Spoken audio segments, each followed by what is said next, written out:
Hello everybody, my name's Zelfie, and I am the coach for the High Desert Hydreigons, and this is the Terminus Champion League. This is round 1. In case you don't know what a draft league is, basically it's a bunch of people get grouped up together, and they draft Pokemon in a snake draft format. And when you draft Pokemon, those are the only Pokemon you can use for the rest of the season, and only one person gets each Pokemon. And then every week you're going to face off against a new opponent, and you guys will battle each other with 6 Pokemon of however many Pokemon you drafted. And that's sort of the whole gist of it. It's basically like, oh, you get that draft like a set of mods you can use throughout the rest of the weeks, and then you gotta build your teams against your opponent's Pokemon that they have, and stuff like that. I've never actually been one that has gone through full completion, although I think this one will fully complete, and that's why I'm pretty happy about it. Anyways, I am the coach of the High Desert Hydreigons, and my round 1 is against the Sunderland Score Buddies.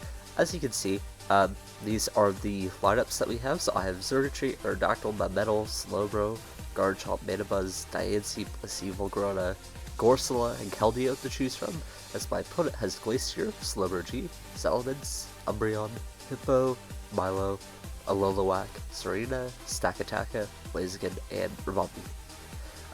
First off, the immediate thing about my post lineup is that they're either going to run a Sticky Web comp, or they will run a Trick comp. He does also have a lot of bulky backbone. For example, the Umbreon, Hippo, Milo form a really good defensive core. They even got like the Serena and Lolawak, which can perform defensive roles at this point, and even the Slowbro, although I don't think Slowbro's typing is very good for defensive backbones. He also has a Sticky Web mode, which I talked about earlier. That probably involves using more Salamence and Blaziken than it relies using on Stakataka, Slowbro, Glacier, and Marowak for his like offensive pressure. As for my team, I didn't really know how I wanted to tackle him this week, because there were a couple of directions I prepped for. First off, I felt like Sticky Webs could potentially screw me over, although in hindsight, I don't think that's so true, because I have a lot of ways to create counter prep for any Sticky Web based comps. Even if it was DD meds, I can still play around it, although it would still be scary. And so my opponent ended up going Trick Room in our match. But, you know, I was looking at this, and look at the Xurkitree matchup, I'm like, okay, Thunderbolt, Thunderbolt, Thunderbolt, Thunderbolt, Energy Ball, Energy Ball, or no, Thunderbolt. That depends if it's Lightning Rod, that depends if it's Spineth, and it also needs to be weakened. Thunderbolt can outspeed me, but I'm using Calm Mind. So right off the bat, Xurkitree has a phenomenal lineup against him. So Xurkitree is obviously the ace of the team that I have here. He has enough speed to outspeed, I think it's Jolly Blaziken. By the way, Blaziken is not speed boost. That is not something we have to worry about. Outside of that, I sort of built my team around it. So what was I afraid of with Xurkitree?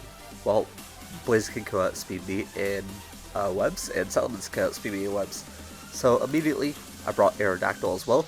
He is here to taunt, and basically try to remove Ribombee from the scene before I can webs. And I also ran Manabuzz in case if Sticky Webs ever did come out. So like if my opponent had Ribombee in at the very beginning, I could go ahead and, you know, or he could swap out, and then, you know, turns the play on, and then maybe I kill something where Ribombee comes in and gets a Sticky Web up. I still have Manabuzz to defog it, but other than that, I wasn't too afraid of any other hazard coming out from the side of the field. Of course, like, Stealth Decks are annoying, but, you know, it was mostly just for the Sticky Webs. I also brought Melmetal, because I figured if I ever got a few teleports off and his team was more dedicated Trick Room, then I'd have a really good time just playing Double Iron Head Bash.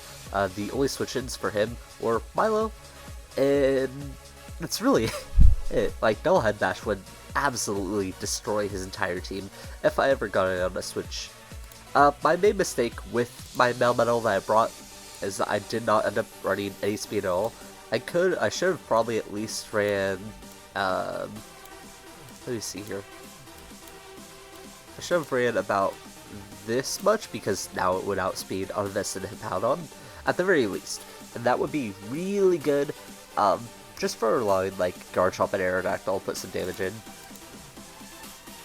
And then finally, I put Slowbro in as a teleport mod. I thought it'd be helpful for checking Blaziken. I thought it'd be helpful for not choking.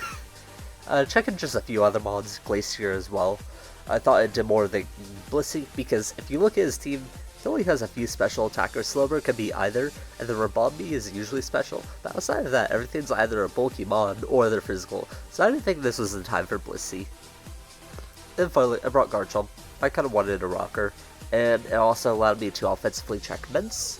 My outspeed it allows me offensively check Blaziken, Stakataka, Marowak. It felt like it had a good spread against the majority of his team. It also helped me weaken Serena, which is one of the mods that I really wanted weakened for Xurkitree, who could win. And outside of that, like I said, mostly I was just afraid of Mence ever getting out of control with some sort of like maybe sticky web support, and so I built my team around that, because outside of that, Xurkitree handily beats his team. So this is the team I went with, and a Xurkitree, enough speed out, Speed Blaziken of course, because it's all needed to do, and I'm running Calm Mind. Without Tail Glow, Calm Mind is probably the better choice here. The only thing that I missed out on was not guaranteeing the KO on Stakataka before 1 kill. When I'm at +2, thanks to Beast Boost, I 100% OHKO it. And outside of that, like Thunderbolt would literally OHKO almost everything else. So yeah, there's that. I also ran a Shucka. This allowed me to set up on a, this allowed me to live a hit from Earthquake Mence. Allowed me to live a hit from Quick Claw, Earthquake Slowbro. It could allow me to step on Hippo if I really needed to. It didn't end up coming into play, but I thought it was the most appropriate item choice that I had. Aerodactyl is Expert Belt, 3 attacks and taunts. Honestly, I feel like I could have maybe done better with this set. It was like just sort of handled to try and stop a lot of things. So I kind of ran Dual Wing Beat, but I ran Ice Fang just for Mence. It would allow me to deal a significant chunk of damage with the Expert Belt if I ever came in onto one without it having speed boost. I can OHKO it with Ice Fang. I also thought it would just deal a lot of damage naturally. I'm running Rock Blast for the specific scenario where I lead into Rabombi. Outside of that, like, I didn't need rock coverage at all. And I also brought Earthquake because Stakataka, that mod can set Trick Room, and Blaziken's also kind of scary. So I figured out I can Earthquake on those, and that'll be fine. That's why I am running this out on Aerodactyl. In the end, it really didn't do much. It didn't have to do much at most. It could have taunted, like, lead Stakataka and stopped it from setting up Trick Room or something. But yeah, it didn't do much in this match, despite me thinking it was still a very important breed for me. Except Metal, I just put news on this. It wasn't this speed tier, which I regret because it made killing Hippo like more sketchier. But you know, what happens? If I was faster, I could have just outsped it, and you know, things would have been better. Yeah, outside that, there's not much to talk about. I just clicked Iron Out, double Iron Head Bash, and then occasionally I'll click like Thunder Punch if I think Milo's coming in, or Earthquake if a Lilowag was coming in. Slowbro, also very basic. I wanted to Yawn because I figured Milo was coming in. I thought it would grant me some free switch-ins. It did grant me some free switch-ins, but it didn't really result in much. Teleport, obviously, and then Scald Psychic. I went with Psychic. I can't remember the reason why. I think it was because it did more damage to Blaziken, like it had a chance to OHKO it. I can't remember. Finally was these two. So Garchomp is EQ, Draco, Stealth, or Toxic. I ran Draco for Serena. I thought it'd deal a lot of chip damage if I ever tried to come in on, what's it called? Earthquake. I thought it'd also deal quite a bit of damage to Hippo, in case if I ever got that weakened.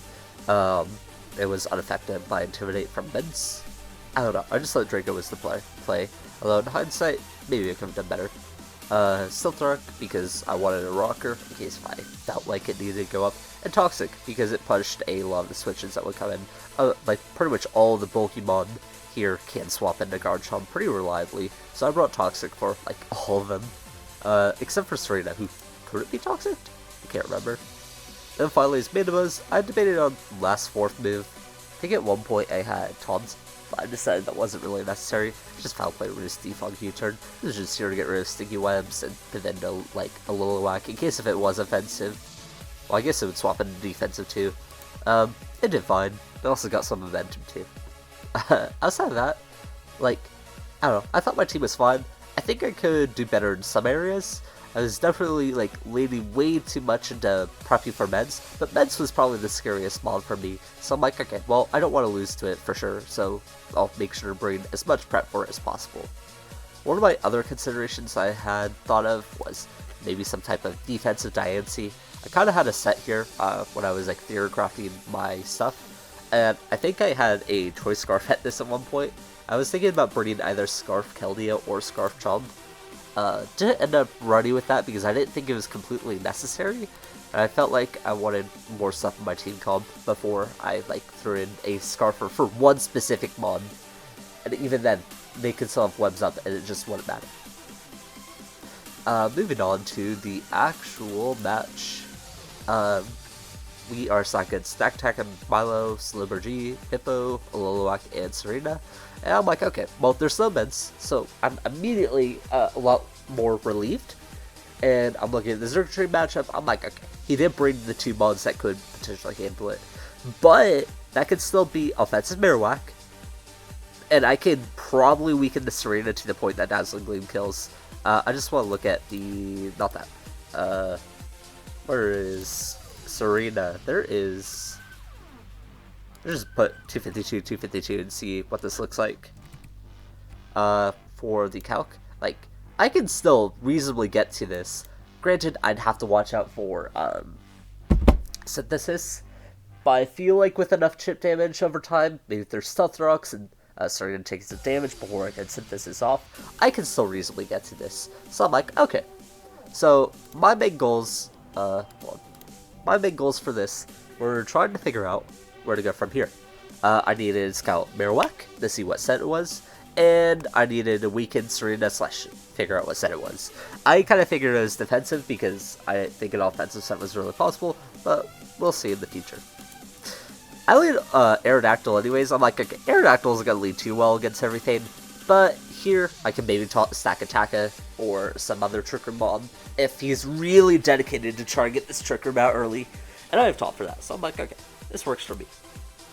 I lead Aerodactyl, and I immediately swap out because I didn't really want to stay in. I don't have dual wing beat, which, you know, didn't mean much. And I could click Ice Fade on the Hippo, but it wouldn't have meant much.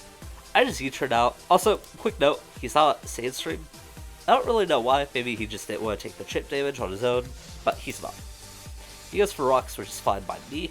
I boots on my Mana Buzz, so I don't really care. And I got pretty on here because I thought Milo would come out.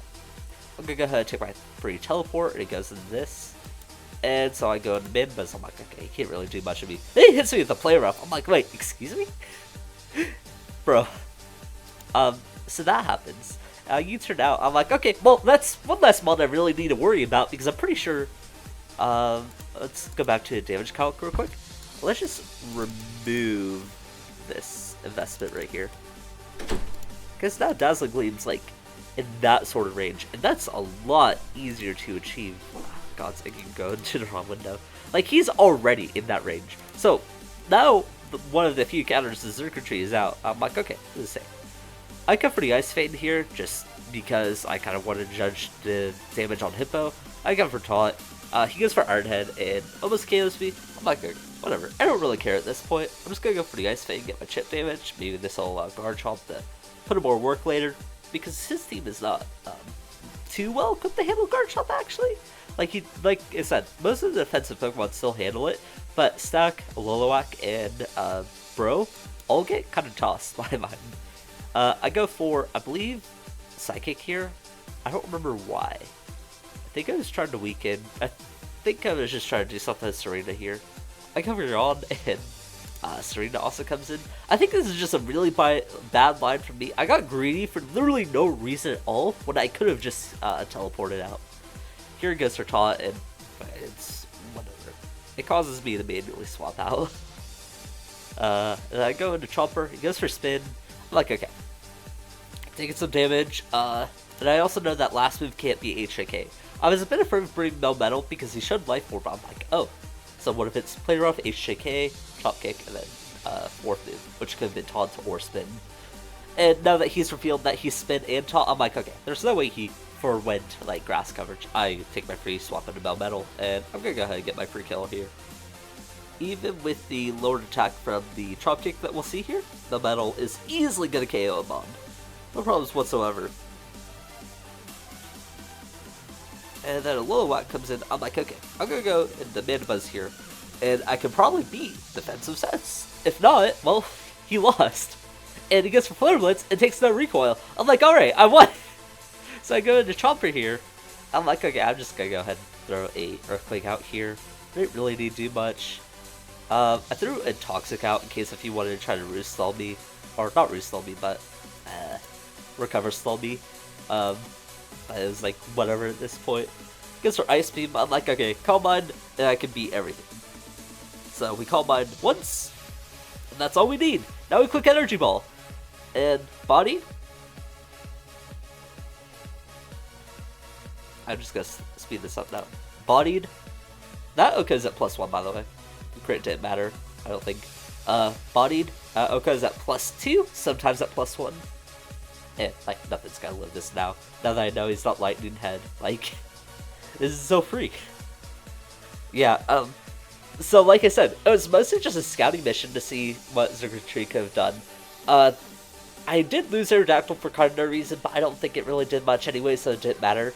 And then me sacking Mandibuzz was information that told me that Alolan was Battle Armor instead of Lightning Head, and more than likely not special defense. And that allowed me to sack Garchomp on the Milo to bring Xurkitree in. So, 2 of the sacks were completely intentional for helping me win the game, and one of those I kind of lost just to, you know, fucking around. So I'd say it performed very well, even though it looked like I ended up on the back pedal at the very end. Like, I had the win con settled as soon as I knew what his team was. And, yeah, I don't really have too much else to say. You should use the Blazing Torchic. I'll leave a link in the description for them. And, yeah, I don't really have too much else to say. If you want to see more content from me, you hit that like button and subscribe. Or follow my Twitter. And whatever other links I may have down there. I forget what's down there. And I'll just see you guys later. Peace.